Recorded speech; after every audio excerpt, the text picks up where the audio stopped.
Hello दोस्तों, ज्ञान treasure में आपका स्वागत है।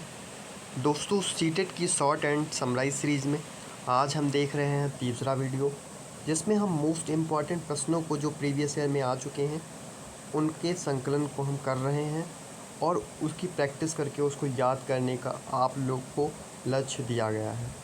आप इसको करने के बाद पाएंगे कि आप अच्छा स्कोर कर पा रहे हैं टेस्ट में। टेट या सीटेट या किसी भी टीचिंग एग्ज़ाम में आप अगर आप टेस्ट देते हैं तो सीडीपी में आपका स्कोर अच्छा होगा। कुछ प्रश्न जो होते हैं आपके खुद के कॉमन सेंस से होते हैं, जो कि पॉजिटिव जो वर्ड्स होते हैं उन्हीं को हम लेते हैं, बाकी नेगेटिव जो स्टेटमेंट होता है उसको हम एलिमिनेट करके हटा देते हैं। तो गाइज़, इस वीडियो में हम स्टार्ट करते हैं, जो कि पहला प्रश्न है, विकास की किस काल को अत्यधिक दबाव और तनाव का काल कहा जाता है? तो किशोरावस्था को क्या कहते हैं? तूफान की अवस्था होती है। एडोलसेंस, तो एडोलसेंस जो होता है, adolescence is the age of stress and storm जिसको बोलते हैं। विकास की किस काल को अत्यधिक दबाव और तनाव का काल कहा जाता है? ये क्वेश्चन सीधा पूछा जा सकता है कि तूफान की अवस्था क्या है? किशोरावस्था। एडोलसेंस जो है वो क्या है? आपकी तूफान की अवस्था है। दूसरा क्वेश्चन है, विकास की किस अवस्था में बुद्धि का अधिकतम विकास होता है? तो बुद्धि का अधिकतम विकास किस अवस्था में होता है गाइस? किशोरावस्था में सर्वाधिक बुद्धि का विकास होता है, शारीरिक विकास भी सर्वाधिक होता है। तीसरा प्रश्न है, अपने आप को प्रेम करने की प्रवृत्ति को क्या कहते हैं? अपने आप को प्रेम करने की प्रवृत्ति को क्या कहते हैं?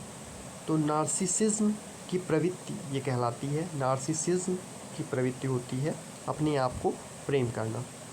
एडोलसेंस किसकी रचना है? ये एक पुस्तक का नाम है। इसकी रचना की है जीएस हॉल ने 1940 में। 1940 में इसकी रचना की एडोलसेंस की जीएस हॉल ने। पांचवा क्वेश्चन है, किस अवस्था में आवेगों की तीव्रता स्थिति उत्पन्न होती है? हमारे आवेग इमोशंस जो हैं बहुत ज़्यादा हाई होते हैं, तो वो अवस्था होती है हमारी किशोरावस्था। नेक्स्ट क्वेश्चन है, सबसे तेज शारीरिक विकास किस अवस्था में होता है? तो सर्वाधिक जो शारीरिक विकास होता है, जिसमें हमारी हाइट का बढ़ना, शरीर के विभिन्न अंगों का परिवर्तन होना, सहसा अवस्था में ये चीज़ होती है। ठीक है। सीखने की तीव्र सीमा इसमें होती है। शारीरिक विकास के साथ साथ सीखने की भी तीव्र सीमा होती है। किस अवस्था में मानसिक विकास बहुत तीव्र गति से होता है? तो मानसिक विकास बाल्यावस्था में सर्वाधिक तीव्र गति से होता है। दोस्तों, मैं फिर से बता रहा हूँ कि ये क्वेश्चंस कई बार रिपीटेड हैं, आ चुके हैं प्रीवियस ईयर पेपर में। ध्यान से आप इसको याद करें और हो सकता है ये प्रश्न फिर आपको देखने को मिले, क्योंकि इससे अलग प्रश्न नहीं बन सकते हैं। यही सारे प्रश्न रिपीटेड होते हैं जो बिल्कुल फैक्ट पे बेस्ड हैं। किशोरावस्था बड़े संघर्ष, तनाव व विरोध की अवस्था है, किसका कथन है? तो ये कथन है स्टेनली हॉल का। इन्होंने किशोरावस्था को संघर्ष, तनाव व विरोध की अवस्था के कहा है। स्वप्रेम की भावना का विकास किस अवस्था में होता है? स्वयं से प्रेम होना। सहस्वावस्था की, सहस्वावस्था में क्या होता है? स्वप्रेम की भावना का विकास होता है। सर्वाधिक समस्या का काल किसे कहते हैं? सहसा अवस्था को सर्वाधिक समस्या का काल कहते हैं। गाइस, नेक्स्ट क्वेश्चन जो है वो है, कैलीकॉक परिवार का अध्ययन किसने किया? कैलीकॉक परिवार का अध्ययन किसने किया? तो इसका आंसर होगा गोडार्ड ने किया।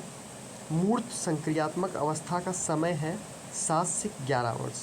आपने जीन पियाजे के बारे में पढ़ा होगा, जिसमें आपने मूर्त संक्रियात्मक अवस्था का देखा होगा। तो ये 7 वर्ष से 11 वर्ष की जो अवस्था होती है वो मूर्त संक्रियात्मक अवस्था होती है।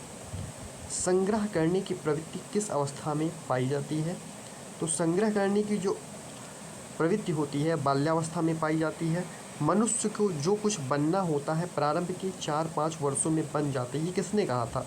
तो ये कहा था सिगमंड फ्राइड ने। किसने कहा था? सिगमंड फ्राइड ने कहा था। कौन सी अवस्था में दोहराने की प्रवृत्ति तीव्र होती है, मतलब इमिटेशन करने की प्रवृत्ति सबसे ज़्यादा होती है? तो सहसा अवस्था में सबसे ज़्यादा इमिटेट करते हैं, दोहराने की प्रवृत्ति होती है। दोस्तों, फ्राइड के अनुसार लड़कियों में कौन सी ग्रंथि पाई जाती है? तो इनके अकॉर्डिंग इलेक्टा ग्रंथि पाई जाती है। इन्होंने जो सेक्सुअल डिज़ायर्स वगैरह होती हैं उसके बारे में, और ये कैसे मनुष्य में कोई चेंज लाता है उसके बारे में उन्होंने बताया था। फ्रायड के अनुसार लड़कों में कौन सी ग्रंथि पाई जाती है, तो ओडिपस ग्रंथि पाई जाती है। फ्रायड के अनुसार लड़कों में कौन सी ग्रंथि पाई जाती है, ओडिपस ग्रंथि पाई जाती है। बहुत ज़्यादा इंपॉर्टेंट क्वेश्चन है और बहुत ही यूनिक क्वेश्चन है।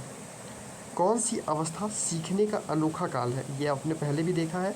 तो शैशव अवस्था की जो होती है उसे क्या बोलते हैं, सीखने का अनोखा काल कहते हैं।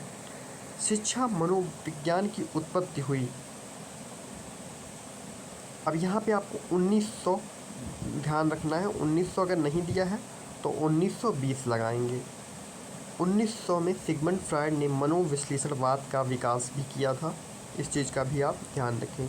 गाइस, इस वीडियो में इतना ही। नेक्स्ट वीडियो में फिर मिलेंगे नए क्वेश्चन के साथ। तो तब तक के लिए धन्यवाद।